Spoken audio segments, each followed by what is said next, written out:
pulmonar y luego ventrículo izquierdo lo puede impulsar a circulación general. Eso dice Darwin, ¿verdad? Pero para eso es dentro del límite fisiológico. Esta persona que tuvo un aumento del retorno venoso que no tenía por qué ser desmedido, pero es su bomba la que ya no cumple la ley de Darwin. ¿Okay? Entonces, el corazón no es el que determina el gasto cardíaco en condiciones fisiológicas, pero si está malito, sí lo puede limitar. Y esa es la situación que llamamos insuficiencia cardíaca. ¿Qué cosa es la insuficiencia cardíaca? Es el estado patológico de la actividad del corazón que no le permite cumplir la ley de Darwin. No puede elevar el gasto cardíaco cuando se le eleva el retorno venoso y por lo tanto es una persona que está limitada para hacer cosas que le aumenten el retorno venoso, porque ya he sabido que su corazón no lo puede mover. ¿Ok? Bueno. Entonces, como les decía, el corazón tiene ese mecanismo intrínseco de regulación. Más le llega, más se estira, más duro se contrae. Menos le llega, menos se estira, menos intensamente se contrae. Ley de Darwin. ¿Está bien? Y si agarramos el corazón de un animalito y lo ponemos aquí en un vidrio de reloj con sustancia nutritiva, solito sigue latiendo. Ley de Darwin. ¿Está bien? Solito sigue latiendo. ¿Por qué? Porque él tiene su nodo sinusal. ¿Está bien? Y además no necesita de ningún nervio para latir. ¿Ok? Entonces, pero en el organismo entero, además de eso intrínseco que tiene el corazón, además recibe inervación simpática y parasimpática. Entonces tiene también, además del mecanismo intrínseco que debe estarle, tiene la regulación extrínseca de la función cardíaca a cargo del simpático y del parasimpático. ¿Qué hace el simpático? ¿Activa o deprime la actividad cardíaca? ¿Cuál es igual? El simpático. La activa.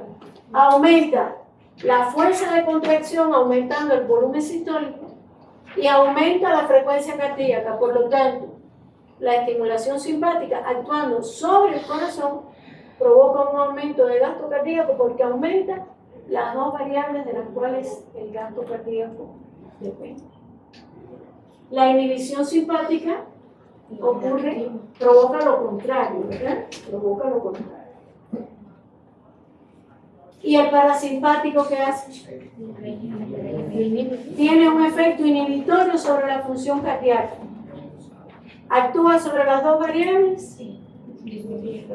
Lo que está bien evidenciado es que disminuye la frecuencia cardíaca, con poco efecto sobre la contractilidad. Por lo tanto, el efecto sobre el volumen sistólico no lo hemos destacado, no es que no exista, es mínimo. Lo que sí hemos destacado es la tremenda bradicardia que provoca una estimulación vagal. ¿Ok? Una bradicardia intensa que provoca una caída del gasto cardíaco y que es fea porque provoca caída de la presión arterial.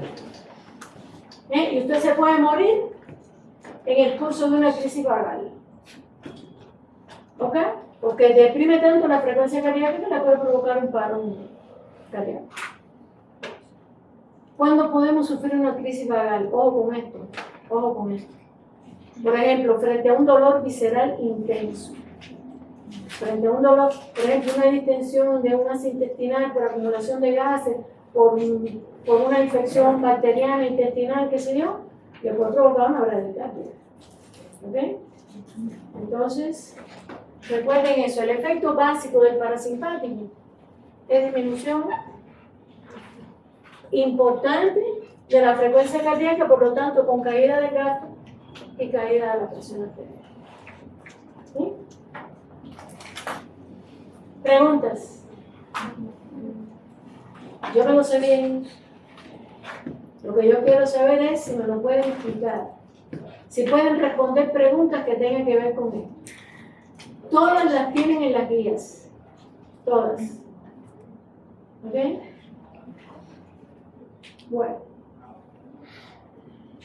Entonces sigue diciendo aquí, inciso H, control nervioso, y me pone entre paréntesis simpático.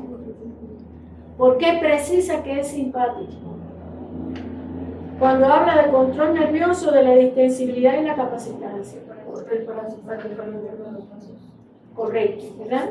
O sea, estamos hablando de propiedades funcionales de los vasos sanguíneos, que no reciben inervación vagal, reciben inervación simpática. Por lo tanto, todo lo que pasa en los vasos depende de que la actividad simpática aumente o disminuya. ¿Verdad? ¿Por qué? Porque hay un tono vascular simpático que depende de que continuamente el simpático está tirando potenciales de acción para todo el cuerpo y por lo tanto mantiene un cierto grado de tono vascular que depende de esa inervación. Si se interrumpe esa inervación, hay vasodilatación con disminución de la resistencia y disminución de la presión arterial. ¿Verdad? Eso ocurre, por ejemplo, en una inhibición simpática o cuando se interrumpe la vía nerviosa. ¿Vale? Por eso el concepto del tono vascular simpático hay que tenerlo claro, hay que acocharse de que el simpático no se apaga y se enciende. Él está todo el tiempo encendido. Pero puede aumentar o puede disminuir. Pero está todo el tiempo encendido. Aunque usted esté durmiendo, ¿ok? Quiere decir que está en coma. Si está en coma, sí, porque se deprime todo. Pero si no está en coma, aunque esté dormido, el simpático está disparando potenciales de acción todo el tiempo y manteniendo un tono vascular y un nivel de actividad cardíaca. ¿Verdad? Si hay estimulación simpática, todo eso se incrementa. Si hay inhibición simpática, todo eso disminuye. ¿Verdad? Eso es importante recordarlo para entender los mecanismos nerviosos rápidos de control de la presión arterial. Lo vamos a estudiar. Ahí están las conferencias nuevas que les puse. ¿Verdad? Eso va tercer parcial. Segundo parcial va hasta gran circulación. ¿Okay? Ya lo que vamos a dar después de capilares linfáticos y eso, pues, eso tercer parcial.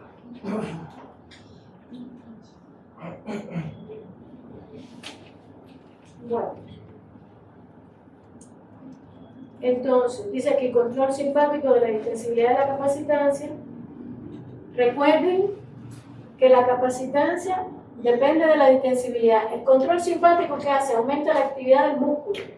Por lo tanto, hace a los vasos sanguíneos menos distensibles y actuando sobre las venas, eso implica disminución de la capacitancia vascular. ¿Verdad? En las arterias, esa disminución de la distensibilidad arterial, o sea, de la distensibilidad específicamente arterial, ¿qué consecuencia trae?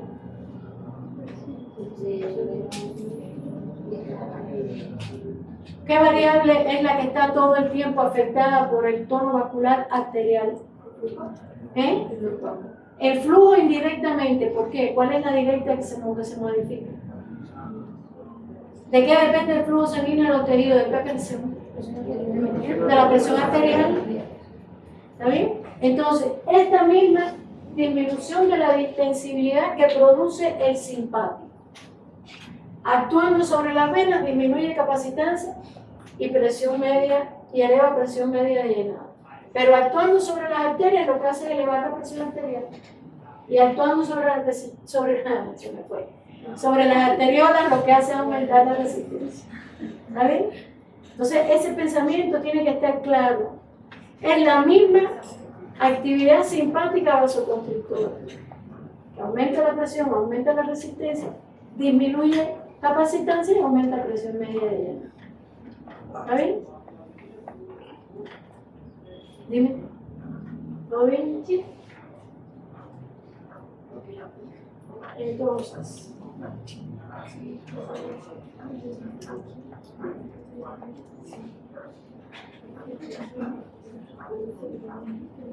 ese inciso H, cuando habla de una estimulación parasimpática, ya podemos sobreentender que eso nada más que tiene que ver con los vasos sanguíneos. ¿Verdad? El inciso I, regulación local. Fíjense, todo lo que hemos estado hablando hasta ahora, de cómo el simpático controla el corazón y controla toda la circulación, eso es general.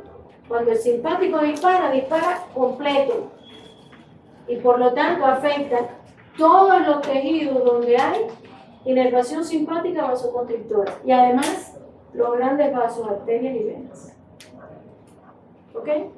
Pero ese es un mecanismo general de control de la circulación.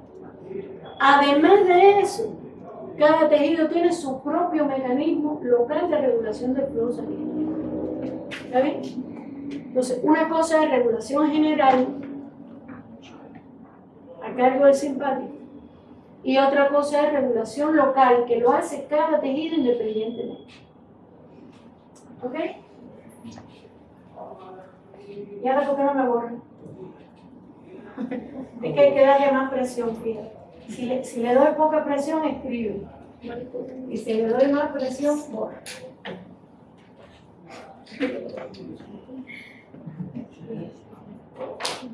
Bien. A ver.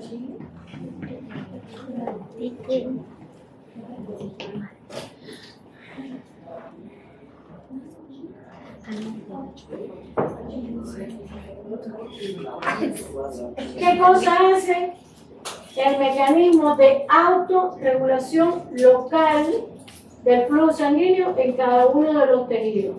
Modifica resistencia. Y al modificar resistencia, entonces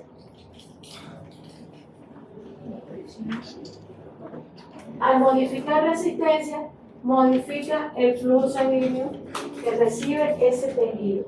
Es un mecanismo de regulación del flujo sanguíneo. ¿Está bien? Del flujo sanguíneo de cada tejido. Bien. Entonces, ¿esto está claro?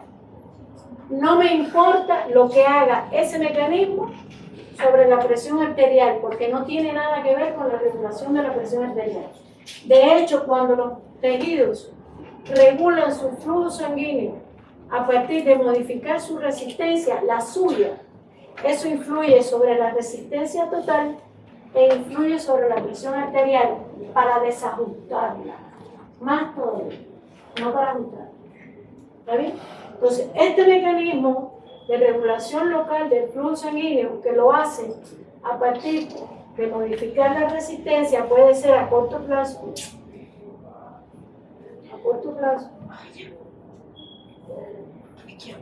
o mecanismo agudo,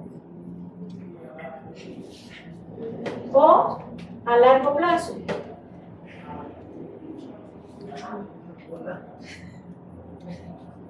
Y el mecanismo a largo plazo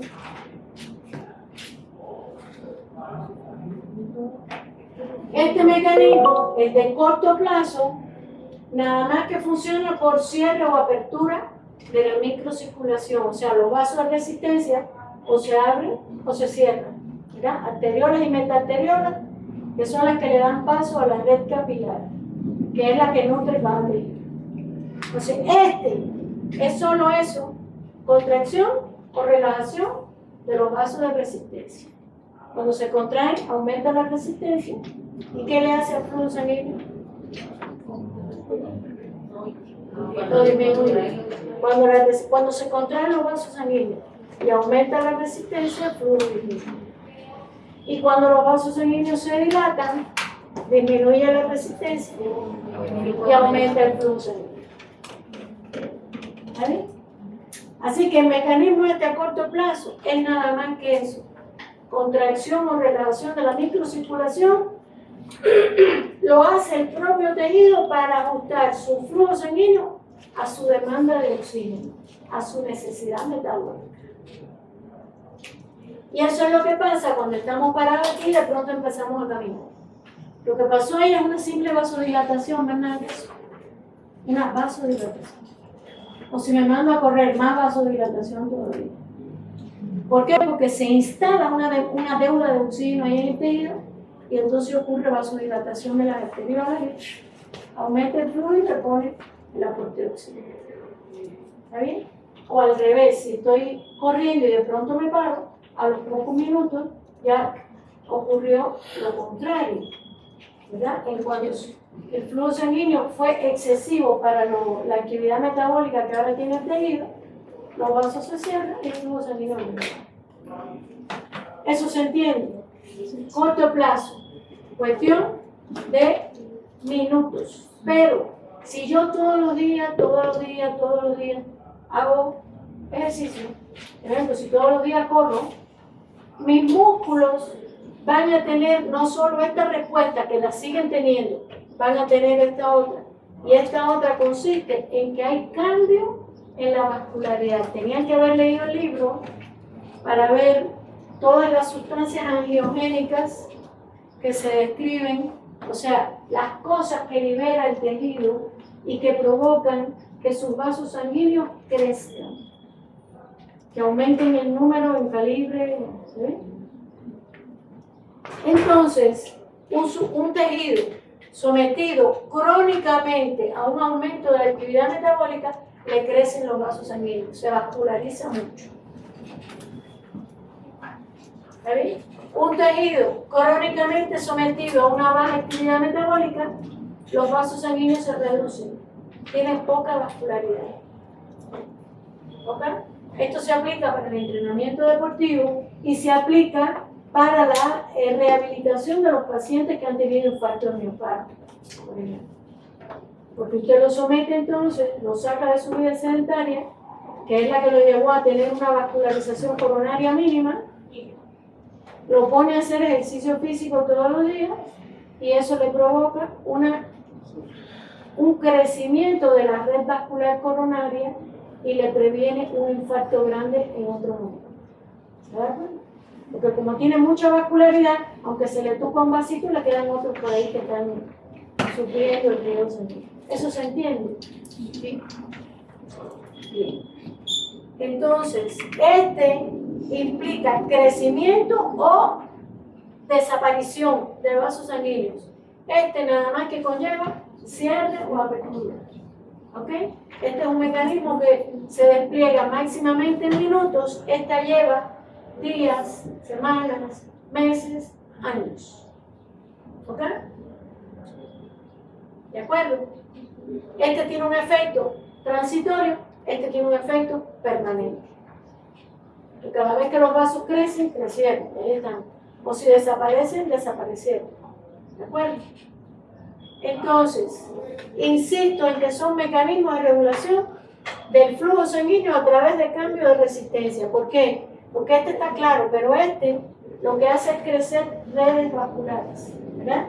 Microcirculación, resistencias en paralelo, baja resistencia total. Cuanto más crecen los vasos, menos resistencia tiene ese tejido al flujo de sangre.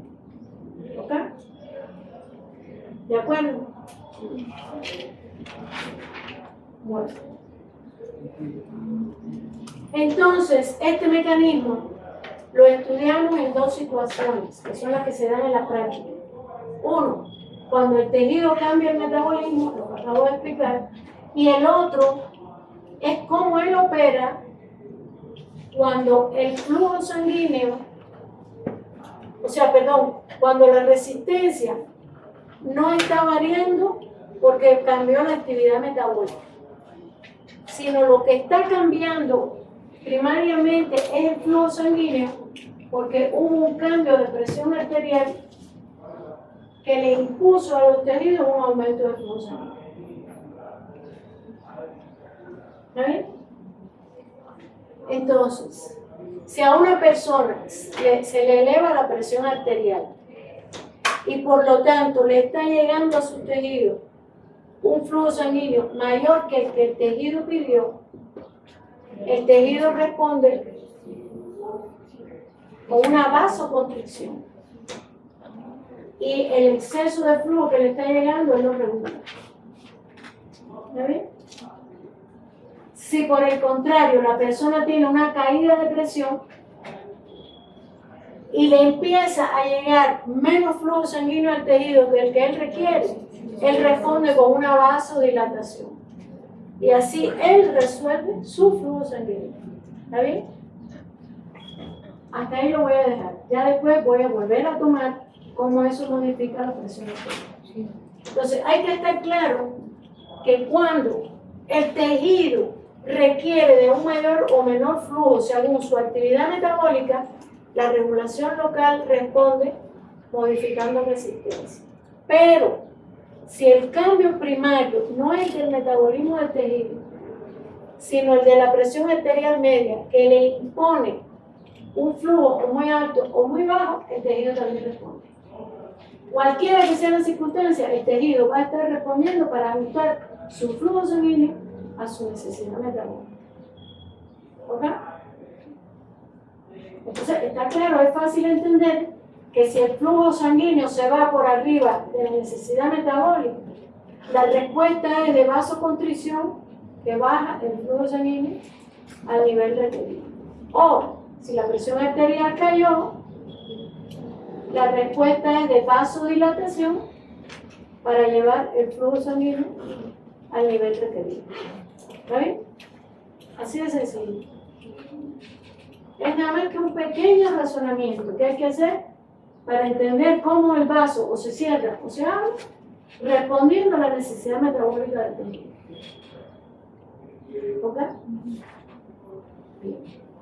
Eso es importante, porque luego cuando estudiamos control de la presión arterial, hay que acordarse de que este mecanismo regulador está y no hay quien lo pare. Él va a operar todo el tiempo. No hay manera de detenerlo. ¿Ok?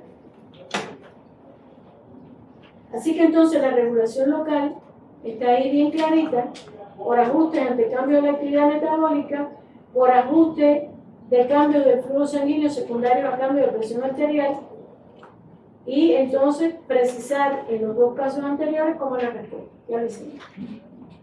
¿Ok? Bien. Preguntas. Hemos terminado cardiovascular. Para el segundo parcial.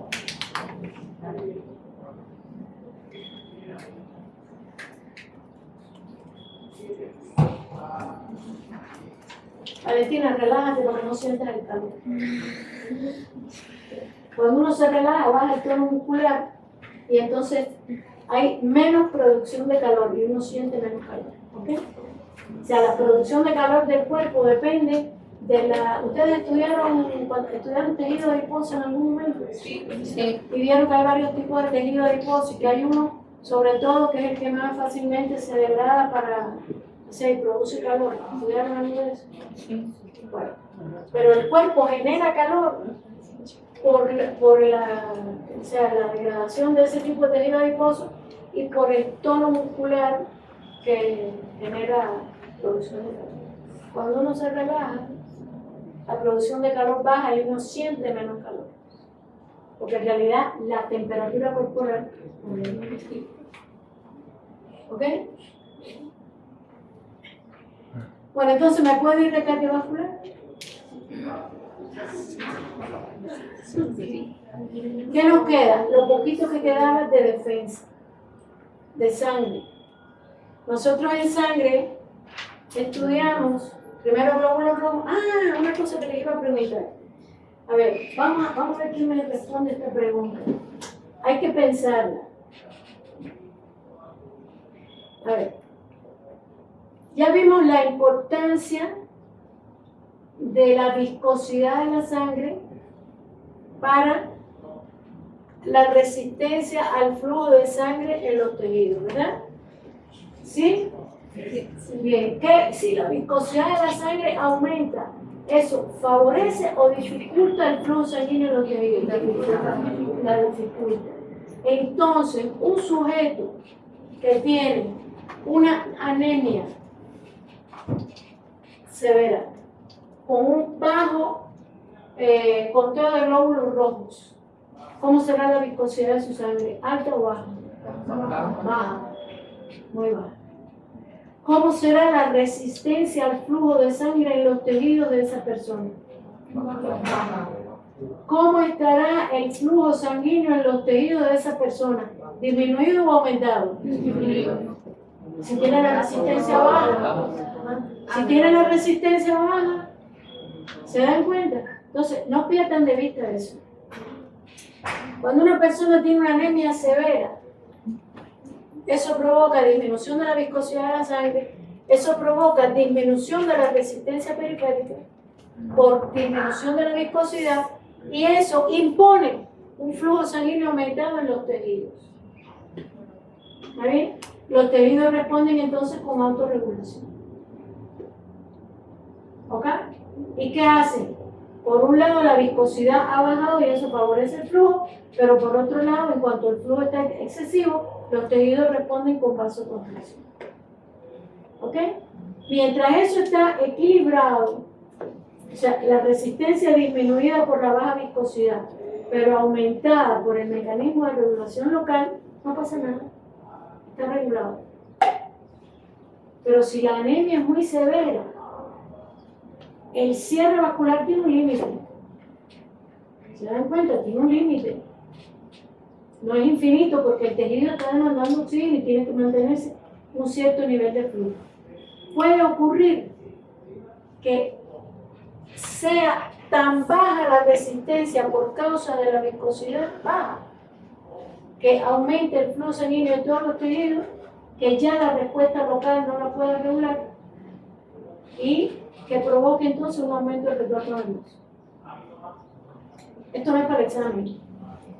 Obviamente esto no es para el examen. Yo conocí un caso de una mujer que muere en insuficiencia cardíaca porque tenía una anemia tan severa después de un sangramiento horrible que, claro, le restituyeron el volumen, pero la formación tenían que haberle puesto sangre y no se la pusieron. Y la formación de los glóbulos rojos demora días o semanas, ¿se dan cuenta? Entonces le bajó mucho la viscosidad, le aumentó tanto el retorno que hizo una insuficiencia cardíaca aguda porque el corazón ya no pudo bombear todo ese retorno. ¿Se dan cuenta? Entonces, ojo con eso, porque es una complicación hemodinámica de la anemia severa. ¿Se dan cuenta? Es una complicación hemodinámica. Una persona sangra, usted, para salvarle la vida y evitar que la presión arterial media caiga mucho por caída severa del gato, al caer mucho la presión media del lado, usted le pone, aunque sea agua de coco. ¿Está bien? Pero tiene que mandar a buscar sangre rapidito. ¿Cuál manda a buscar? O negativo. Manda a buscar o negativo. ¿Ok? Y se la pongo en lo que vuelvo averiguando el grupo sanguíneo. Porque si ha sangrado mucho, no me lo puedo poner una bolsita. Me pongo una bolsita para evitar la caída severa del gato por caída de retorno, por caída de presión de llenado y evitar la caída severa de presión arterial. Recuerden que tienen una gráfica por ahí donde aparece un valor de presión arterial que le llaman presión crítica de cierre. Por debajo de ese valor de presión arterial, ni el médico chino abre los vasos. Nadie. Y cae esa persona en un shock irreversible. Eso se llama igual a muerte. ¿Está bien? O sea, la caída de la presión arterial, por eso le digo que sea con agua de coco. Pero hay que evitarla. O sea, es una forma figurada, ¿no? De decir cómo hay que correr. No le puedo poner cualquier cosa, no le puedo meter una bacteria en vena, porque eso se lo mato. ¿Ok? Pero hay que correr. Hay que correr y pensar rápido. ¿Ya? La adenocrisis que tenga a mano, esa misma salina. La que tenga a mano, si es solución salina fisiológica, mejor. Pero de momento lo que tengo que evitar es la caída de la presión arterial por caída del gasto, por caída del retorno, por caída de la presión media de ella. ¿Ok? Ahora dando una hemorragia. Bueno, vamos entonces a entrar en los temas de sangre. Habíamos visto glóbulos rojos, estudiamos dos propiedades importantes de la sangre, eso ya fue al otro examen, la viscosidad y la densidad, ¿verdad? Las dos relacionadas con los glóbulos rojos, pero la viscosidad por el número de glóbulos rojos y la densidad de la sangre por la concentración de hemoglobina. Eso fue para el examen anterior. ¿Qué vamos a ver en este examen? En el examen anterior también vimos glóbulos blancos y una parte nada más que de los glóbulos blancos. Estudiamos mecanismos inespecíficos de respuesta, o sea, respuesta fagocitaria, respuesta inflamatoria con fagocitaria. ¿Y qué nos quedó para este examen? Entender que los mecanismos de defensa a cargo de los glóbulos blancos actúan todos al mismo tiempo. Y que cuando entra un agente extraño al organismo y provoca daño tisular, no solo se desarrolla el proceso inflamatorio, sino que además se activa toda la defensa linfocitaria. ¿Bien? ¿Eso está claro? Todo al mismo tiempo, entonces vamos a entrar ahí. Concepto e importancia de los clones linfocitarios. ¿Quién se acuerda?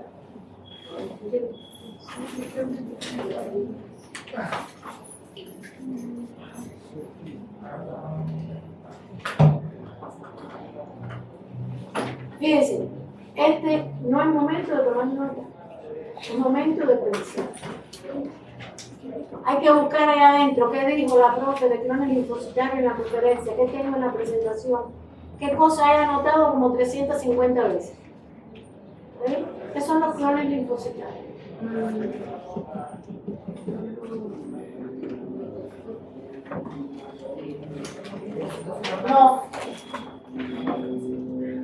No, tiene que ver con los linfocitos que quedan de memoria, pero esa no es la definición de clon linfocitario.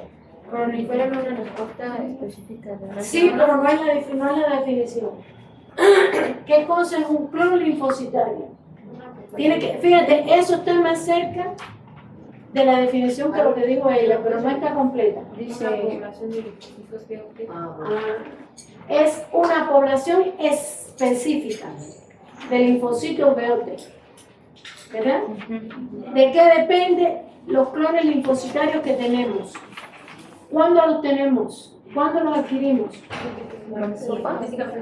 Genéticamente determinados y por lo tanto se establecieron durante el desarrollo embrio. ¿De qué depende? De la herencia de mamá y de papá. ¿Ok? Por lo tanto, la tenencia de determinados clones linfocitarios es una condición innata. Está genéticamente determinada. Y la tenemos desde que nacemos.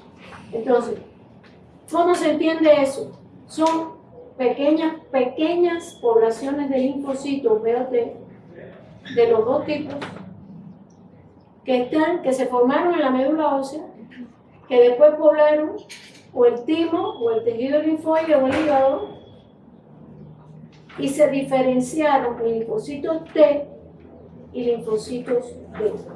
Pero dentro de los T y de los B hay diferentes clones linfocitarios. ¿Ok?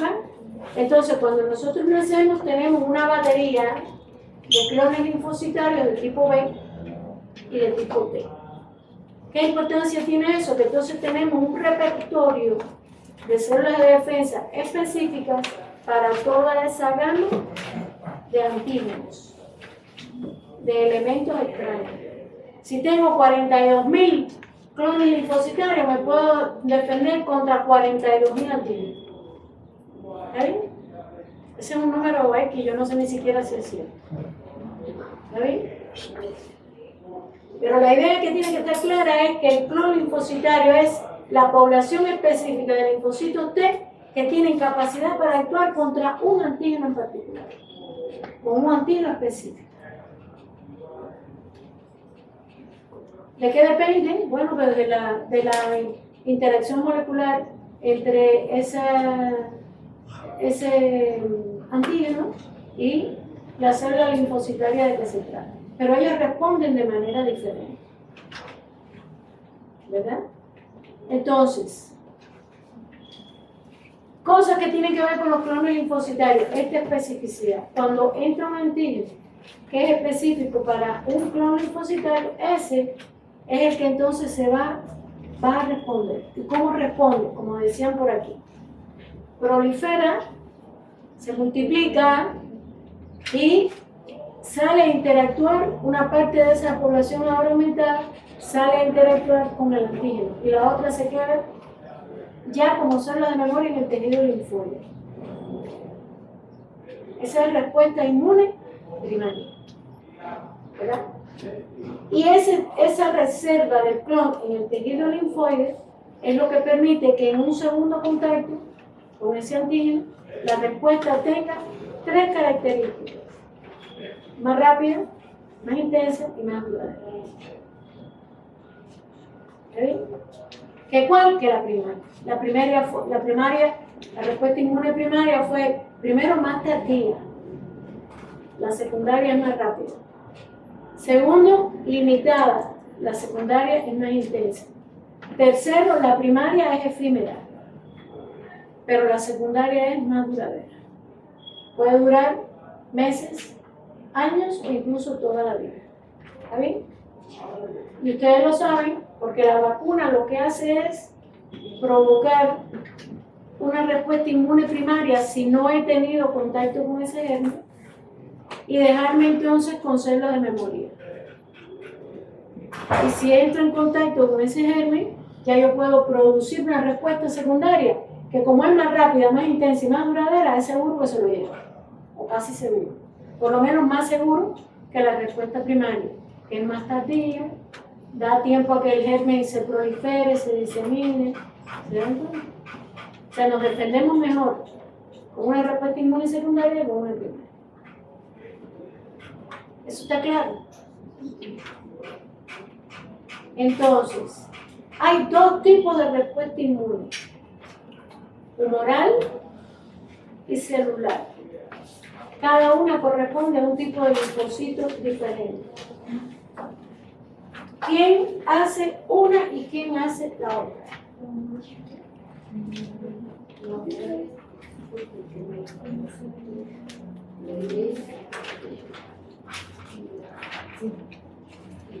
Dime, Valentina, ¿te acuerdas de eso?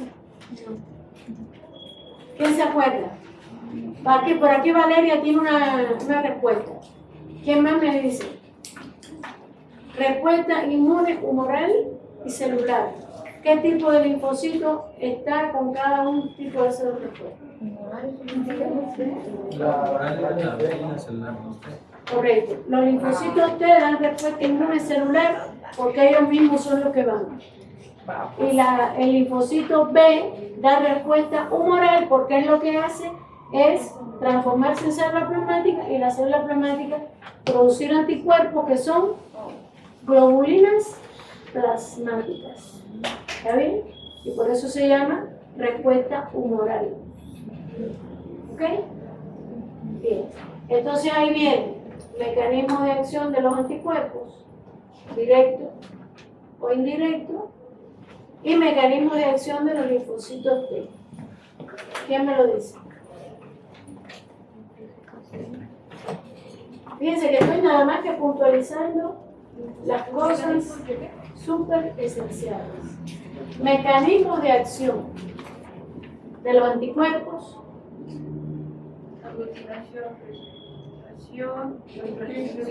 Esos son los mecanismos directos. Y la forma indirecta de actuar. Sistema de complemento.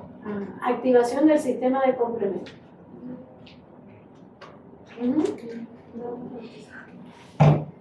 ¿Qué cosa es el sistema de complemento?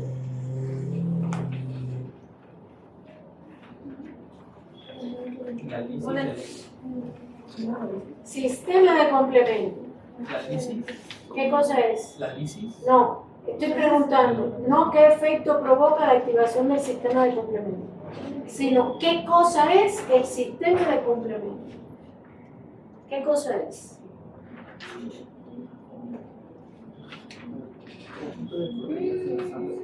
Dime, ¿quieres responder?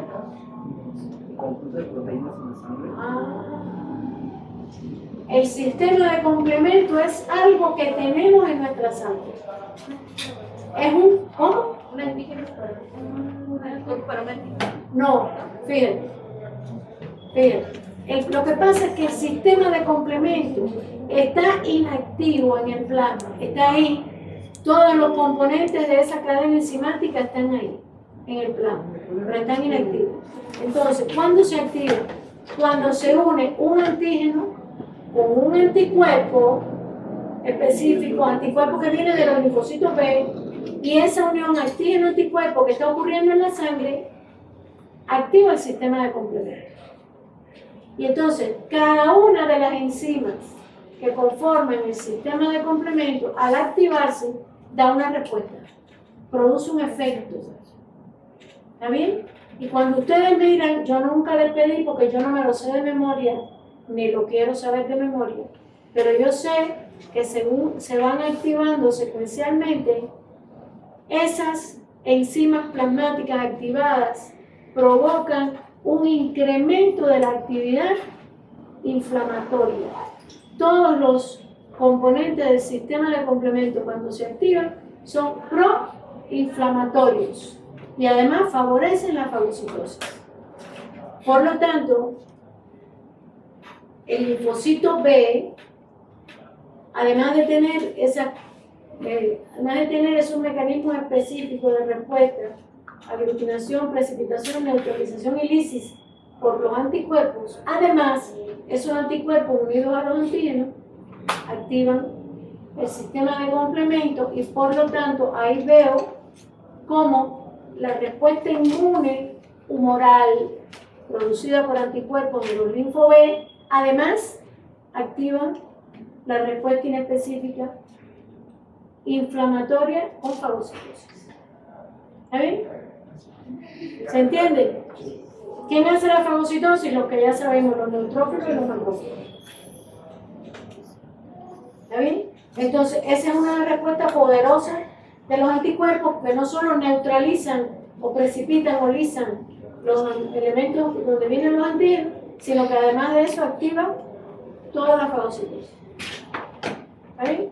Eso es el mecanismo directo e indirecto de acción de los anticuerpos producidos por los linfocitos.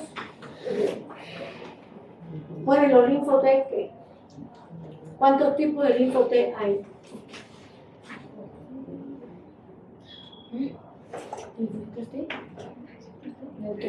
¿Cuántos tipos de linfocitos T hay?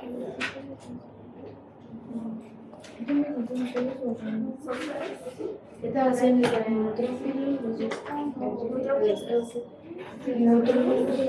linfocitos T? ¿Verdad? Los colaboradores, los supresores y los citotóxicos. ¿Verdad? ¿Cuáles son ahí el director de la orquesta? Los colaboradores. Los citotóxicos son los que van y se pegan a la bacteria y le meten, le inoculan sustancias tóxicas y se la llevan. Pero esa actividad de los citotóxicos la está regulando el regulador. ¿Está bien? ¿Cómo lo hace? ¿Cómo los linfocitos T reguladores activan a los T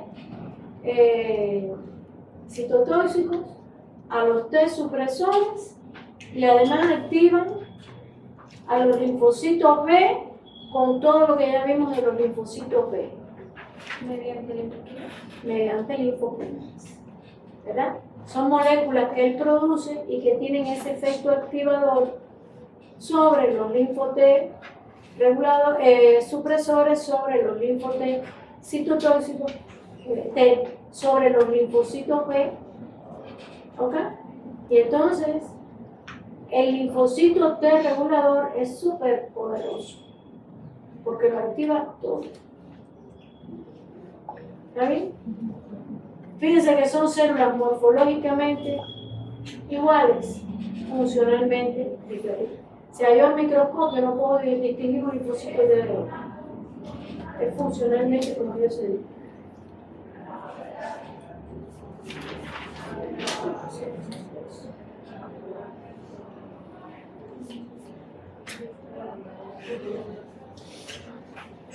Entonces fíjense, aquí dice VIH y defensa linfocitaria. ¿Por qué el VIH es tan destructivo? Porque fíjense, no es como el virus de la varicela, ni como el virus del sarampión, ni como el virus de la influenza, ni como una bacteria, no. El VIH mata, ¿verdad? Si se deja que la persona llegue a tener la enfermedad producida por el virus. Se llama VIH porque es virus de la inmunodeficiencia humana. ¿Verdad? Bueno, los otros virus no me producen inmunodeficiencia necesariamente. Algunos sí, pero no es lo que más se destaca. ¿Verdad? ¿Cómo este virus, el VIH, provoca la inmunodeficiencia?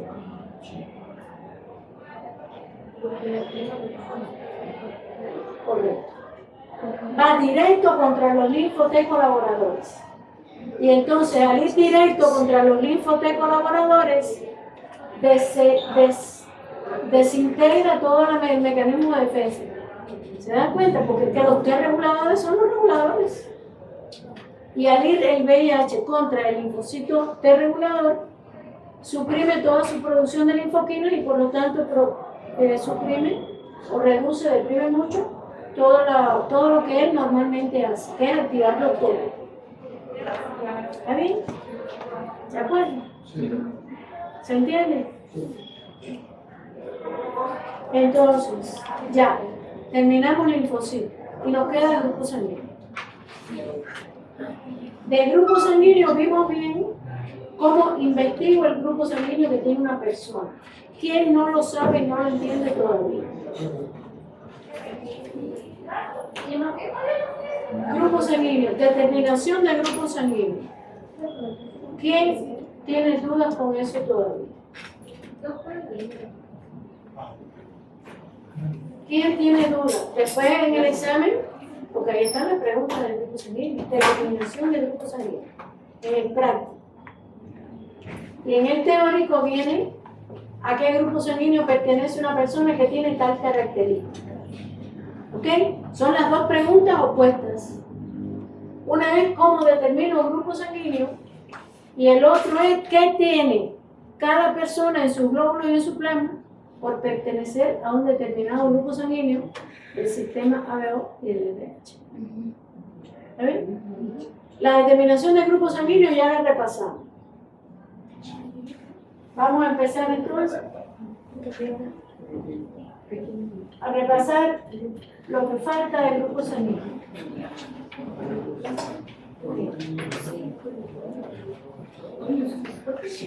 ¿Están muy cansados? ¿Podemos dejar este tema para el lunes? ¿Eh? Sí, podemos dejarlo para el lunes. Porque ya no tenemos más nada que repasar. Entonces, oigan bien lo que les voy a decir. Ya yo quedé con la profe Iriana en que cada vez que ustedes me digan, profe, la asesoría a las 11, yo le voy a preguntar a ella, porque es lo correcto, y ella me lo tiene que autorizar. ¿Se entiende que eso es lo correcto, verdad? Porque donde manda capitán, no manda marinero. Sí. Yo soy jefa posgrado, pero aquí soy soldado raso. Ella es mi jefe. Ella es mi jefe y yo tengo que seguir indicaciones. Entonces, ¿para qué es la asesoría del viernes? Para hacer preguntas, no para que yo explique, no para que yo dé una asesoría como la de hoy. ¿Okay? Yo respondo preguntas, tantas preguntas como me. Y el lunes nos va a sobrar tiempo igual para responder preguntas. Yo estoy partiendo del supuesto de que el lunes ya todo el mundo estudió